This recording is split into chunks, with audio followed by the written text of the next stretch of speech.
Hey guys, what's up and welcome back. If you're new here, I'm Liz, and today we're going to sit down and we're going to talk about some true crime. Today we're going to be talking about Carolyn Warmus. We're going to be continuing on a journey on our Valentines extravaganza. So, who is Carolyn Warmus? You might have heard like the Fatal Attraction murder, if you will. Basically, this is a love triangle, and it's a scorned woman who kills another. That's basically the basis of this. So, Carolyn Warmus was born into an affluent family. She was born in January of 1964. Her parents, Thomas and Elizabeth, they had her and then her two younger siblings. While her parents ended up divorcing in 1970, her dad was a multimillionaire, and he accumulated his fortune from his insurance business, and this is called the American Way Life Insurance Company of Southfield. His assets were estimated to be about $150 million in 1989, so he was worth a lot of money. A lot of money. So, Carolyn ended up going to college, and she graduated with a degree in psychology. This is from the University of Michigan, and then she would go to New York City, and this is where she would earn a master's degree in elementary education from the Teachers College, which is from Columbia University. She then would land a job at the Greenville Elementary School in Scarsdale, New York in September of 1987. This is where she would meet her lover, or soon-to-be lover, Paul Solomon, who was a 5th grade teacher. And she would also meet Paul's wife, Betty Jean, and their daughter, Kristen. So, not long after they meet, Paul and Carolyn begin a sexual relationship with one another. And Carolyn, obviously, she's a woman. She's trapped underneath his love spell. She falls in love with him. Well, Paul tried to break it off with her, and that it wasn't going to work, and that their relationship couldn't continue over the summer. Well, Carolyn just couldn't get enough. So, on the evening of January 15th of 1989, a telephone operator receives a phone call from a woman in distress. When the call is abruptly disconnected, the operator alerts the police, but they found nothing when they reversed the number. Around 11:42 p.m., the body of Betty Jean was found in the family's Greenberg condominium by Paul. She had been pistol whipped in the head, and she'd also been shot 9 times in the back and in the legs. Kind of like overkill. So, investigation starts, and initially, they're like, oh my god, Paul did it. Because they always turn and look at the spouse. Like, if I died, they would look at my husband. He wouldn't kill me, though. No. So, he had an alibi for that night. He went to a local bowling alley with some friends, and he spent the evening with Carolyn in Yonkers at the Holiday Inn. Once Carolyn and Paul left the lounge at the Holiday Inn that they were, having a good time at, they then went to her car and they had sex. When they interviewed Carolyn, she confirmed his alibi, and this is when detectives had to look elsewhere because Paul had a solid alibi. So, Paul fully broke off his relationship with Carolyn, and he actually started dating another teacher, and her name is Barbara Baylor. So, police ended up shifting their attention to Carolyn when she began to stalk Paul and his new girlfriend, Barbara. When they went to Puerto Rico, they called Barbara's family she called Barbara's family in an effort to kill the relationship between them. So when investigators got information that Carolyn obtained a .25 caliber Beretta pistol with a silencer shortly before the murder, they were like, oh my god. They also checked to see what phone calls were made from Carolyn's home on January 15th. He discovered that there was a phone call. This phone call was to Ray's Sports Shop. This was in North Plainfield, New Jersey, and this was at about 3:02 p.m. So when they ended up going to the store, they got the records, and it indicates that there was only one female that purchased 25 caliber ammunition that day, and that was with the name of Lisa Katai. Well, Lisa Katai is from Long Island. When they questioned her, she denies knowing anything about it. This is because her identity, more specifically her driver's license, had either been stolen or lost when she was working at her summer job, where Carolyn was one of her coworkers. So this gave police enough ammunition to arrest Carolyn. So on February 2nd of 1990, Carolyn was indicted on second-degree murder charges and second-degree criminal possession of a weapon charges. Her trial began January 14th of 1991. So this trial would last 3 months, and after 12 days of deliberation, the jury was deadlocked and 8-4 in favor of conviction, but they couldn't arrive at a unanimous decision. So this declared a mistrial. The judge declared a mistrial on April 27th of 1991. I wasn't even alive yet when this happened, when that happened. Wow, I'm aging myself for you guys. So in January of 1992, a second trial began. This is where prosecutors presented new evidence. This is where a bloody cashmere glove, which allegedly belonged to Carolyn, was submitted as evidence from the crime scene.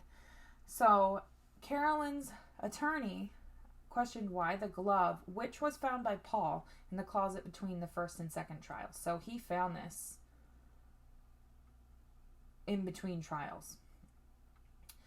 Her attorney asked why this was allowed as evidence and argued that the prosecution failed to provide definitive proof that the glove did in fact belong to Carolyn. This glove comes in handy when we talk about kind of an update when it comes to this case, because there has been one in the last few years. So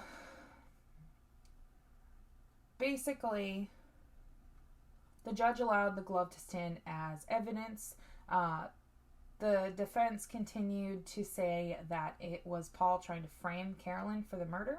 The jury then deliberated for 6 days, and they found her guilty on second-degree murder and guilty as well on the criminal possession charge. And this was on May 27th of 1992. So the judge that presided over the case imposed a max term of 25 years to life in prison for murder and a maximum sentence of 5 to 15 for the weapon count, to be served concurrently, so be served together. So while Carolyn was incarcerated, she was incarcerated at the Bedford Hills Correctional Facility for Women. And her disciplinary record was released in 2017, and it states that she had 11 Tier 3 and 4 Tier 2 misconducts, with a total of 11 misconducts being ruled as actually happening. So people, if you didn't know, you can look up if there's any behavioral issues with people that are incarcerated, and this was released, and then it started a media frenzy. So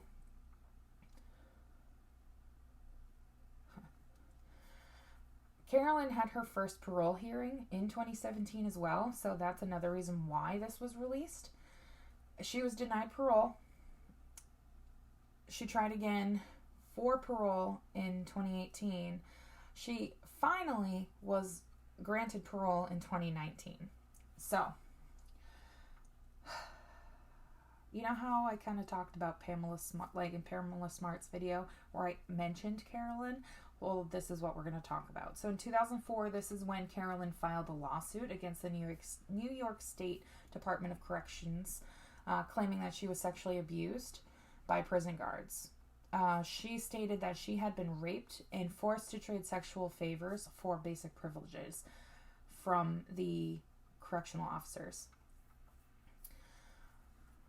One of them was charged with sexual abuse, and he was charged with a misdemeanor.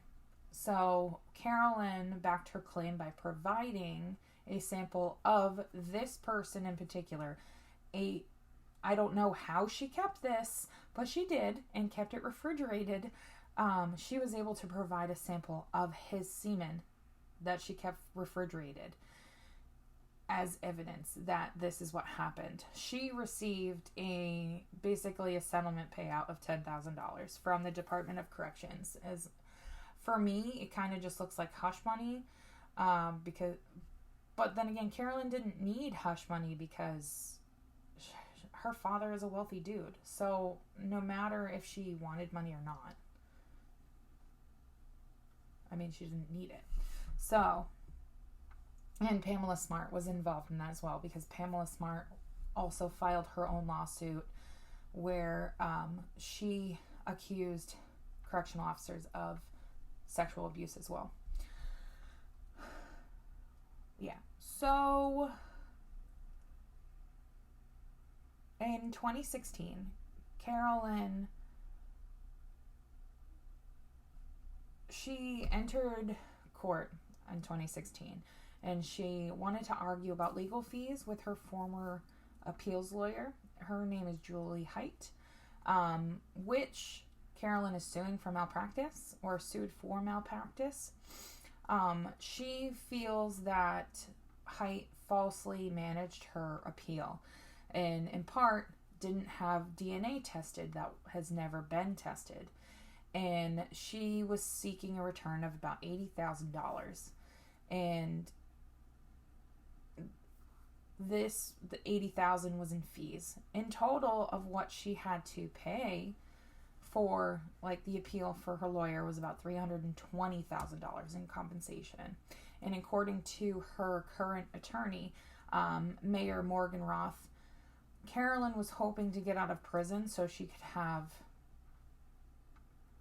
surgery because she has a brain tumor. So she feels that her case wasn't tried hard enough to get her out so that she could correct her health. Well, let's see. As of 2021, in May of 2021, the Westchester County prosecutor presented the DNA in the glove, as well as semen that was recovered from Betty Jean and blood found in a tote bag of Paul. None of this evidence was ever tested. I don't know why, but all of this evidence should have been tested when they went over this whole case. But that was the biggest update in this case, other than her being granted parole in 2019, and then hello COVID, and then, the DNA testing. So I find it ironic that Betty Jean had semen on her on her remains. They didn't test it. There was blood found in the glove, that cashmere glove that Paul swears is Carolyn's. And then there's also blood found in a tote bag. So if Betty Jean was killed with a silencer, why was there a tote bag used? You know what I mean? Like, something doesn't add up right, and I'm not on her side, I'm not on his side, but this is the strange case of Carolyn Warmus, and this case was widely compared to Fatal Attraction. If you've never seen that movie, I highly recommend it. So, with that being said, I hope you guys enjoyed, and I will see you guys in my next true crime case.